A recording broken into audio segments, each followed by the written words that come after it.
অনেক ভালো থাকবে। দেখতে দেখতে কিছুদিন যাবে গিয়ে তারপর তো আপনি আসতেছি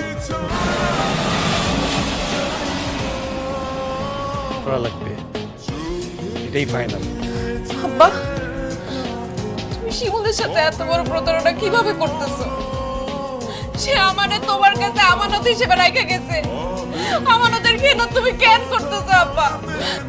আব্বা, তোমার ভালো তো হয় লাগে আব্বা। তুমি আমার শিমুলের কাছ থেকে আলাদা করো না, এত বড় শাস্তি দিও না আমারে আব্বা। আমি দুইজনে এই বিষ খাবো। এখন তুই চিন্তা কর তুই কি করবি। সেলিমকে বিয়ে করবি নাকি তোর বাপ মার মরা মুখ দেখবি?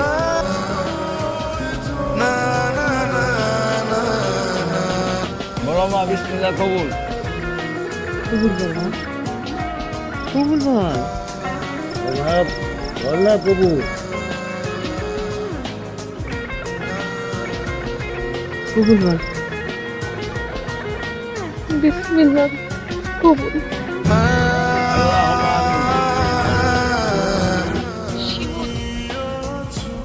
আমি ময়না। ময়না, ময়না, তোমার ফোনে কি হয়েছে কত? কদিন ধরে আমি তোমার ফোন দিতেছি কিন্তু তোমার ফোনে তো ফোন ঢোকে না। আব্বা আমার মোবাইল নিয়ে গেছে। আমি আমার স্বামীর ফোন থেকে তোমার ফোন দিছি। তোমার স্বামীর ফোন থেকে আমার ফোন দিছো মানে? তোমার বিয়ে হয়ে গেছে শিমুল। আমার বিয়ে হয়ে গেছে কিন্তু তুমি তোমার কথা দিছি আমি বিদেশ থেকে ফিরে আসা পর্যন্ত তুমি আমার জন্য অপেক্ষা করবে। আমার ছাড়া আর কাউকে বিয়ে করবে। আর আমি তো বিদেশে আইছি টাকা পয়সা কামাইয়া দেশে ফিরে তোমার বিয়ে করার লেগে। আর আমি বিদেশে আইতে না আইতে তুমি আরেকটা পোলারে বিয়ে করে ফেলাইলা। আরেকজন যখন বিয়ে করবো তাহলে আমার সাথে কেন মিথ্যা ভালোবাসার অভিনয় করছো? তাহলে কেন আমার কইছো আমার জন্য অপেক্ষা করবো? চুপ করে থাইকো না ময়না, কথা কও। কেন আমার সাথে আমার ভালোবাসার সাথে এত বড় বেইমানি করছো তুমি? আমারে তুমি মাফ করে দিও। আমি তোমার দেওয়া কথা রাখতে পারি নাই। আমারে তুমি ভুলে যাও।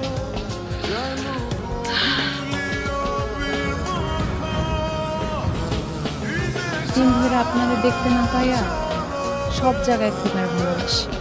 বিদেশে যে সুন্দর সুন্দর মাইয়া, সুন্দর সুন্দর মাইয়া দেখা যদি তুমি আমারে ভুলে যাও। পুরো পৃথিবীটা আমার নামে লেখা দিলেও আমি তোমাকে ভুলতে পারবো না। তুমি আমারে ভুলে যাবো না তো? মরণ ছাড়া তোমারে আমি